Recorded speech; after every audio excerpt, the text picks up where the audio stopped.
जो लोग अपने माँ बाप की इज्जत नहीं करते और जो लोग अपने माँ बाप की सेवा नहीं करते हैं, उनका मनुष्य होना बेकार है। माँ बाप मतलब भगवान। माँ की भी इज्जत रखी, मातृभूमि की भी इज्जत रखी।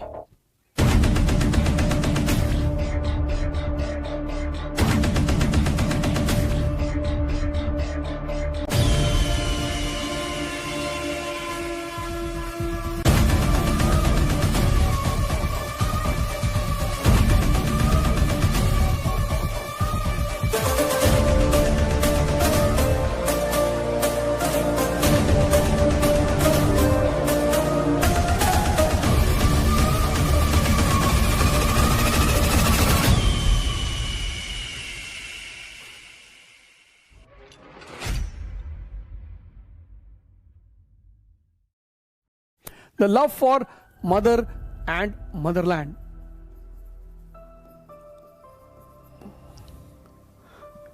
वैसे भी जो लोग अपने माँ बाप की इज्जत नहीं करते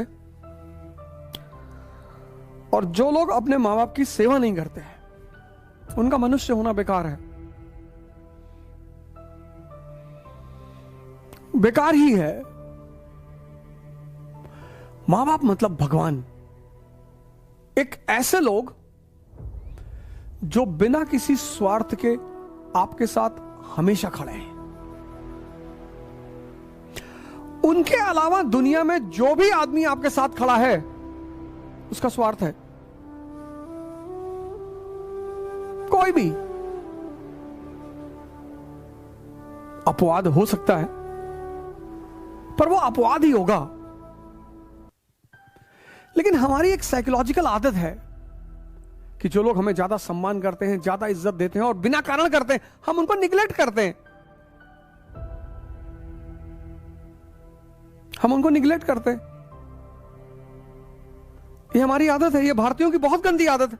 अरे कहते हैं घर का ही तो है, अरे मम्मी ही तो है।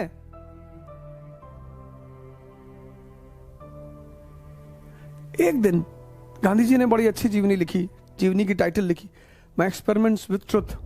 और मुझे लगता है कि जीवन में हर व्यक्ति को एक्सपेरिमेंट्स करते ही रहने चाहिए। कभी एक दिन झूठ मूठ का नाटक ही कर दो कि पापा ने घर से भगा दिया, पैसा नहीं है मेरे पास, अब मैं कहां जाऊं। फिर देखो तुम्हारे साथ कितने लोग हैं। मां बाप यानी भगवान।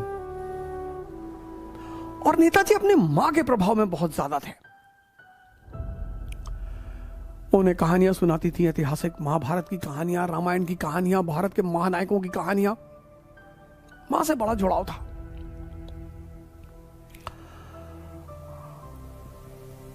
अब जानकीनाथ बसु पिताजी तो चाहते थे कि बेटा आईएएस बने, रॉब मिले, पद मिले, सम्मान मिले। मान के मां प्रभावती दत्त, दो लोगों से बड़ा स्नेह रहा उनको, एक अपने बड़े भाई से और एक अपनी मां से। स्नेह तो सबसे रहा, लेकिन दो लोगों से बड़े प्रभावित रहे वो। और एक दिन शायद पिताजी माता जी को किसी बात पर कुछ बोल रहे थे कि तुमने लड़के को खराब कर दिया, तुमने लड़के का दिमाग खराब कर दिया। वो कहीं से सुन रहे थे। तो उन्होंने बाद में अपनी माता जी से पूछा कि राय साहब नाराज हो रहे थे, क्यों? अरे बोले राय साहब चाहते हैं कि तुम आईएएस आईसीएस बनो, सिविल सर्वेंट बनो। हाँ बोले बनेंगे, एकदम बनेंगे। लंदन की तरफ रवाना हुए, तैयारी शुरू की। एक पेपर इंपीरियल सिविल सर्विस का खराब भी हुआ। एक पेपर इंपीरियल सिविल सर्विस का खराब हो गया, 100 नंबर का पेपर, 4th रैंक आई आईसीएस में।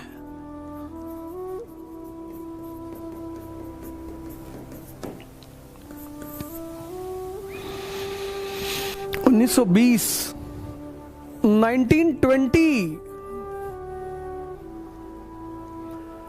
4th rank. एक कहानी बड़ी प्रचलित है उनके इंटरव्यू को लेकर, बड़ी प्रचलित है।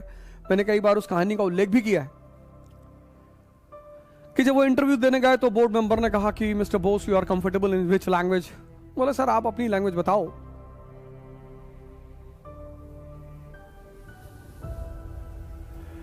तो बोर्ड मेंबर ने उनसे जर्मन में बात करना शुरू किया। उन्होंने जर्मन में रिप्लाई करना शुरू किया। दुनिया की एक कठिनतम भाषाओं में से है। तो फिर उसने पूछा कि what is impossible for Bose, Bose क्या नहीं कर सकते? बोले सब कुछ कर सकते हैं sir.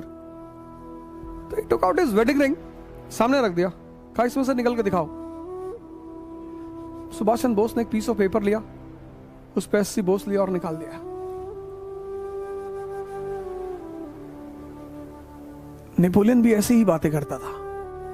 Impossible word is in the dictionary of fools. और ये जो एक्स्ट्रा क्वालिटीज आपके व्यक्तित्व में पैदा होती हैं, ये कहीं से नहीं आती, ये आपके अंदर भी हैं। एक होता है मन द्वारा संचालन, एक होता है विवेक, विजडम। बहुत सारे लोग मुझसे पूछते हैं कि आप बार बार साहब कहते हो ध्यान करो ध्यान करो। ध्यान से क्या पैदा होता है? ध्यान से विजडम पैदा होता है।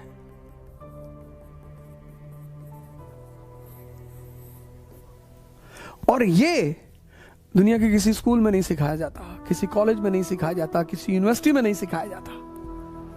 और जितने लोग महान बने, इसमें उसकी बड़ी भूमिका रही।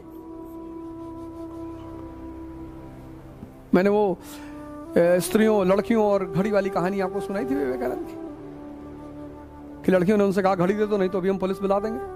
विजडम, विजडम अगर किसी स्कूल, कॉलेज और यूनिवर्सिटी में दिया जाता तो फिर वही बात, अमीर हमेशा अमीर ही रहता है, राजा हमेशा राजा ही रहता। ये जो विजडम है ना, विजडम, ये ध्यान का परिणाम है।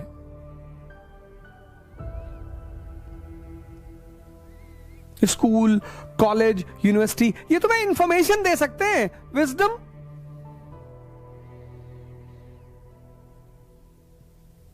विजडम नहीं दे सकते। और दुनिया में सबसे ताकतवर चीज क्या है? विजडम।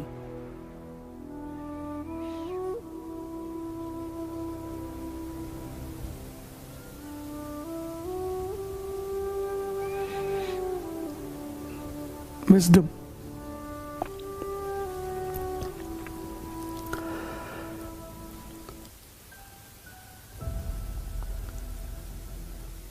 उन्नीस 1920 में चौथी रैंक, 1920 में। आज डीएम का इतना रुतबा है, आज सिविल सर्वेंट का इतना रुतबा है कि इस देश की आधा से ज्यादा आबादी आईएएस बनने के लिए मरी जा रही है। और मैं कहूं कि जिस दिन इस मुल्क में शिक्षा प्रणाली बहुत मजबूत हो जाएगी, लोगों का सिविल सेवा के प्रति रुझान कम हो जाएगा। 90% लोग सिविल सेवा में शक्ति और धन की वजह से जाना चाहते हैं। आज कौन सर्विस करने जाना चाह रहा है? और उसकी वजह सिर्फ इतनी है कि भारत का प्रेजेंट शैक्षिक स्तर बहुत लो है। क्योंकि जिसके अंदर भी भगवान बनने की क्षमता है, वो नौकर बनकर कभी खुश नहीं हो सकता। 4th rank, 4th imperial civil service 1921 में रिजाइन कर दिया। किसके लिए? मदरलैंड के लिए। पराक्रम, एक होती बहादुरी, एक होता पराक्रम।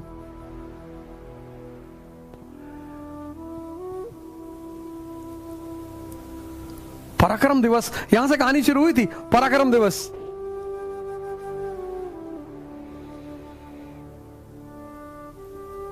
पहलवानों में भी बहादुरी है। पराक्रम एक बहुत बड़ी उद्देश्य के लिए किया गया त्याग, सबके बस की बात नहीं है।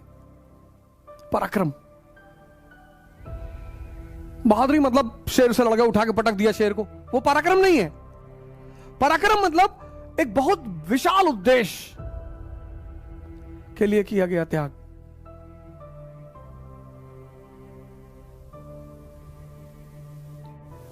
और आज भारत का युवा रो रहा है। न जाने कितने सुभाष चंद्र बोस इस देश में बैठे हुए हैं, उनको जरूरत किसकी है? शारीरिक और मानसिक ताकत की, जिससे उनके अंदर पराक्रम पैदा हो सके, जिससे वो बड़े बड़े उद्देश्यों के लिए त्याग कर सके छोटी छोटी चीजों का। पराक्रम, क्या वर्ड रखा गया उनके बर्थडे पर, पराक्रम दिवस। क्या शब्द का चयन किया गया, पराक्रम दिवस। बहादुरी नहीं, पराक्रम। महान उद्देश्य के लिए किया गया त्याग। ये मां की भी इज्जत रखी, मातृभूमि की भी इज्जत रखी। सर हमारी माता जी तो आज भी कूट देती हैं हमें, आज भी मैं उनसे करीब 4-5 फुट की दूरी पे ही बात करता हूं, कुछ भी उठा के मार देंगी। बुढ़ापे का सबसे बड़ा मजा जानते क्या है? जब जवान बेटे को या बेटी को माँ बाप डांटे समाज के सामने और वो सर झुका के खड़ा रहे, यही आनंद है। बच्चों को आप देखो, बच्चे ने अगर आपको डांटा और आप ऐसे डर गए, बच्चे को बड़ा मजा आता है। बच्चा अगर आपको डरा और आप डर गए, बच्चे को बड़ा मजा आता है। ऐसे बुढ़ों को भी बड़ा मजा आता है। से आपके माँ बाप बुजुर्ग हैं, आप आईएएस हैं और पब्लिकली आपके पिताजी ने आपको डांटा और आप हाथ जोड़ लिए कि बाबूजी गलती हो गई। उस आदमी की उम्र 10 साल बढ़ गई,